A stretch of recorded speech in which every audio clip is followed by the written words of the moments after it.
C'était une visite de travail d'abord que je suis venu faire ici dans la région de Diourbel, au marché de Diourbel. J'en ai profité pour regarder aussi le système de vente en gros, les grossistes, les demi-grossistes, les détaillants, et j'ai fini là par le marché.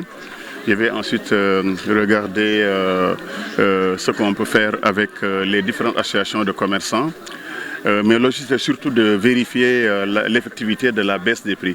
Comme vous le savez, notre gouvernement, le président de la République Bassirou Diomaye Faye et le Premier ministre Ousmane Sonko ont mis en place cette politique de baisse de prix sur les 6 denrées de première nécessité. Le riz, l'huile, la farine, le pain, ainsi de suite.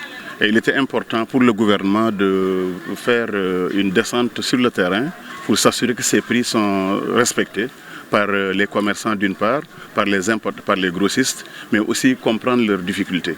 Et je voulais d'abord leur apporter en tout cas le salut du chef de l'État, le salut de tout le gouvernement, pour leur dire que c'est au nom des populations que nous avons fait ces baisses de prix. Tout le monde sait que dans les campagnes, dans les villes, le pouvoir d'achat des populations s'est érodé au cours des dernières années.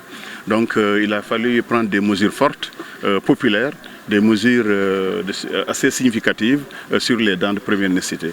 Et une chose, c'est de prendre ces mesures, l'autre chose, c'est de contrôler pour s'assurer que c'est effectivement appliqué sur le terrain.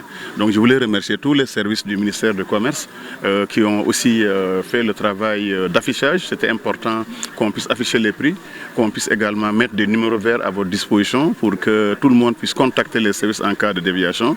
Mais c'était surtout pour expliquer aux commerçants, à tous les acteurs, que ce n'est pas une mesure qui est faite contre les commerçants, ni contre les importateurs, ni contre les demi-grossistes. C'est une mesure qui est faite pour finalement le peuple sénégalais, pour les jeunes et les femmes. Je me suis rendu compte que la région de Diourbel, elle était très mal couverte en termes de grossistes farine, de pain.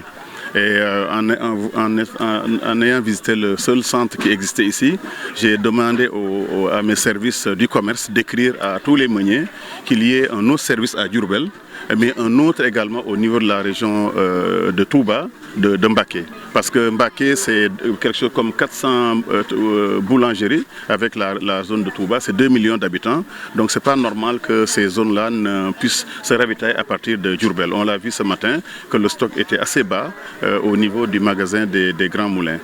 Et je voulais lancer un appel à tous les meuniers pour qu'ils puissent installer justement d'autres magasins dans toutes les grandes villes, qu'il s'agisse de Touba, de Thiès, de Mbaké, mais aussi des régions comme Kaolack, comme Ziguinchor, également comme Saint-Louis. Là, ça nous permet d'être le plus proche possible et d'éviter surtout les ruptures de stock. Parce que le combat du gouvernement, c'est d'éviter tout ce qui est rupture de stock dans le riz, dans les farines, dans tout ce qui concerne les produits de première nécessité. J'ai pu me rendre compte personnellement du fait qu'il y avait beaucoup de problèmes à ce niveau-là. Ce n'est pas normal en effet que quelques années après la construction du nouveau marché, qu'il n'y ait pas d'énergie. J'ai demandé au gouverneur, à mes services, de convoquer une réunion de tous les acteurs pour essayer d'accélérer l'électrification de ces cantines. Mais d'une manière plus générale, nous allons initier dans les prochains mois ce qu'on appelle les états généraux du commerce et de l'industrie. Au cours de cette période-là, nous allons lancer aussi ce qu'on appelle les magasins témoins ou les magasins de référence, ce qu'on a connu dans le passé comme étant les Sonadis. Ça permet de réguler un peu le commerce, de le moderniser et d'encourager aussi la mise en place de supermarchés dans Diourbel, dans les villes, dans les campagnes, et avoir des magasins de référence partout où les prix de l'État et tous les autres prix sont respectés avec toutes les conditions d'hygiène. Ça aussi, c'est l'une des grandes politiques. Donc dans 2 mois, au mois de septembre, nous allons maintenant faire ces états généraux, aussi bien au niveau industriel qu'au niveau effectivement du commerce. Je pense que les commerçants que nous avons vus, la seule chose qu'ils nous ont signalé, c'est vraiment le fait que certains grossistes font aussi du détail.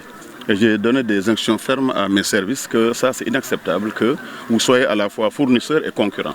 Ça c'est vraiment le problème que j'ai constaté et je peux vous dire qu'on va le régler. D'une manière générale, les commerçants sont tous alignés avec la mesure. Parce que cette mesure-là, en réalité, elle ne leur coûte pas grand-chose. C'est l'État sénégalais qui a décidé de prendre en charge la TVA. La taxe sur la valeur ajoutée sur la farine par exemple. L'État sénégalais a décidé de prendre en charge également les droits de douane. Ce qui fait que le prix de 15 400 par exemple qu'on a sur la farine, c'est un prix qui est totalement pris en charge de l'État pour une valeur de 53,7 milliards de francs. Donc c'est vraiment des efforts que l'État sénégalais a fait et que nous allons continuer de faire. Mais on ne s'arrête pas à cela. Dans 2 mois, je vais encore me rendre en Inde, au Pakistan, pour voir si encore on peut baisser un peu plus le riz encore. On peut baisser ces denrées de première nécessité. Mais comme on l'avait dit, d'une manière générale, la stratégie de l'État sénégalais, ce n'est pas ça. C'est de plutôt cultiver le riz au niveau du pays. Développer l'agriculture, développer l'irrigation, faire en sorte que l'huile, le riz, la farine, tout cela puisse se produire ici au niveau du Sénégal. Je crois que c'est ces 2 stratégies qu'on a. L'une, c'est sur le court terme, la baisse des prix, et l'autre, c'est sur le moyen long terme. C'est vraiment cultiver toutes ces denrées de première nécessité sur l'ensemble du territoire pour que le Sénégal n'ait plus à aller importer du riz et à subir justement les prix de l'extérieur.